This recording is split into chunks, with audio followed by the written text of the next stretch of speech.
La suite du journal, Mégane Bourdon-Cohen.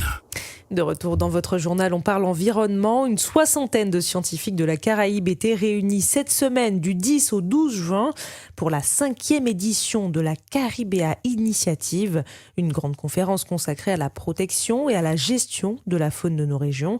L'un des temps forts, le symposium sur les liens entre la chasse et la conservation de la faune sauvage dans la Caraïbe insulaire. Christopher Cambron, coordinateur scientifique du Caribéa Initiative, a accordé un entretien à Cédric Catan. Christopher Cambron, bonjour.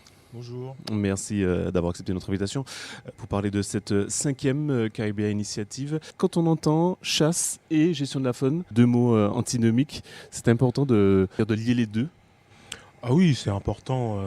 Dans un premier sens, c'est que la chasse a un impact sur la biodiversité. Donc lorsqu'on parle de la chasse, on pense tout de suite aux aspects négatifs. Elles existent. Et nous, notre travail en tant que scientifiques, c'est de pouvoir c'est d'estimer la pression qui peut être exercée sur les populations sans mettre en péril justement la pérennité de ces dernières, quoi. Donc oui, ça paraît antinomique, mais dans un certain sens, la chasse peut aussi être en faveur de la conservation. C'est vrai que dans les Antilles, c'est pas trop le cas, mais quand on regarde en Europe, par exemple pour la gestion des sangliers, etc., les chasseurs font un travail de régulation sur ces populations. Nous, dans la Caraïbe, on n'a pas des espèces qui ont un impact sur la population humaine ou la productivité agricole, etc. Mais la chasse, elle est plus pour le loisir, en tout cas dans les Antilles françaises. Mais c'est une activité qui est traditionnelle, elle est culturelle. Donc il est normal que les personnes qui la pratiquent veulent la conserver comme leurs grands-parents, etc. Est-ce qu'il y a un intérêt, un enjeu qui est identique quand on traverse les différentes îles de la Caraïbe ?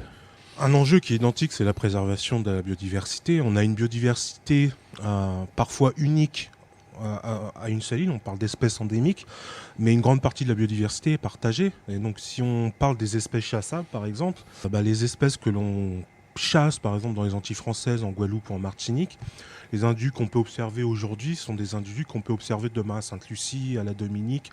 Donc c'est vrai pour le pigeon à cou rouge, pour le pigeon à couronne blanche, mais aussi pour tous les limicoles qui migrent du nord l'Amérique du Nord jusqu'à l'Amérique du Sud. Ouais.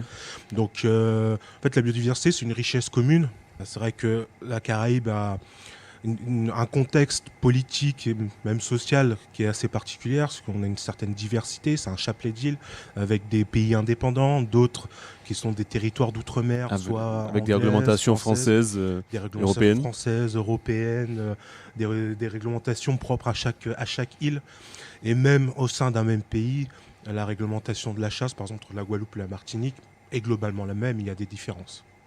Au fil des différentes rencontres Caribéa Initiative, comment vous voyez cette évolution justement de cette prise de conscience et des travaux qui sont faits entre les différents scientifiques sur ces sujets ? Le constat était le suivant, c'est que lorsque j'ai commencé mes études, on m'a demandé de travailler sur le pigeon à couronne blanche et le pigeon à cou rouge, parce qu'il y avait un conflit récurrent entre les associations de défense de l'environnement qui jouent leur rôle. C'est une opposition évidemment et c'est comme ça que les choses avancent.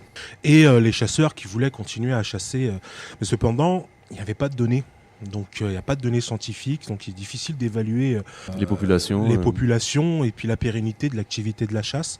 Et donc du coup on a commencé à travailler sur les espèces gibier, donc au début pigeon à couronne blanche, pigeon à cou rouge.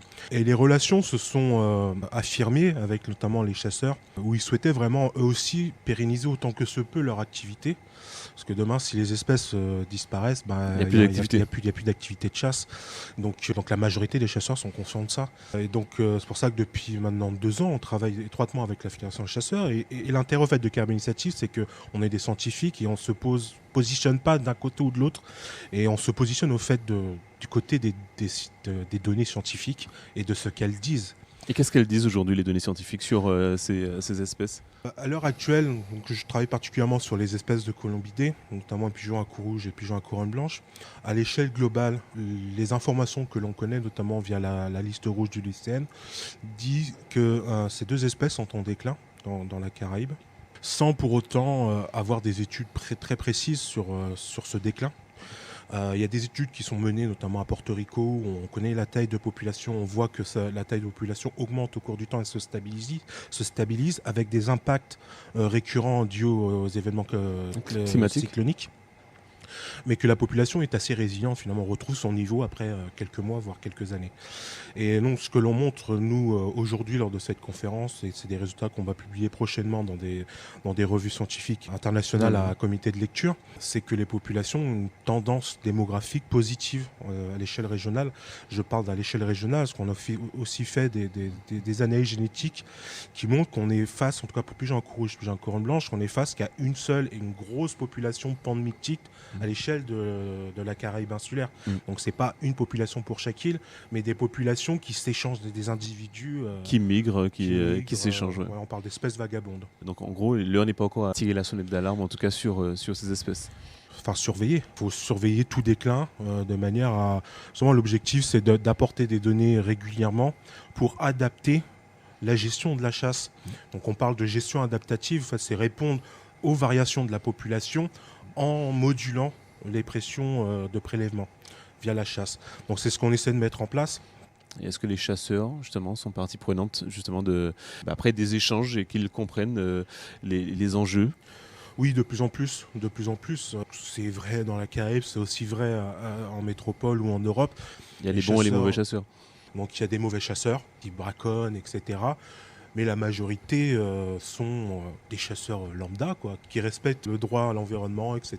Et de plus en plus, la génération actuelle a conscience justement de l'impact de l'homme sur la biodiversité au-delà de la chasse. Donc, notamment par rapport aux espèces chassées, ce qu'on remarque, c'est que les espèces chassables ne sont pas forcément plus en déclin que les espèces qui ne sont pas chassées. Donc il y a aussi plein d'autres paramètres, plein d'autres facteurs qui expliquent le déclin des espèces d'oiseaux et au-delà des oiseaux, des reptiles et autres espèces animales et végétales. Merci beaucoup Christopher Cambronne. Merci. Bonne journée à vous. Vous aussi.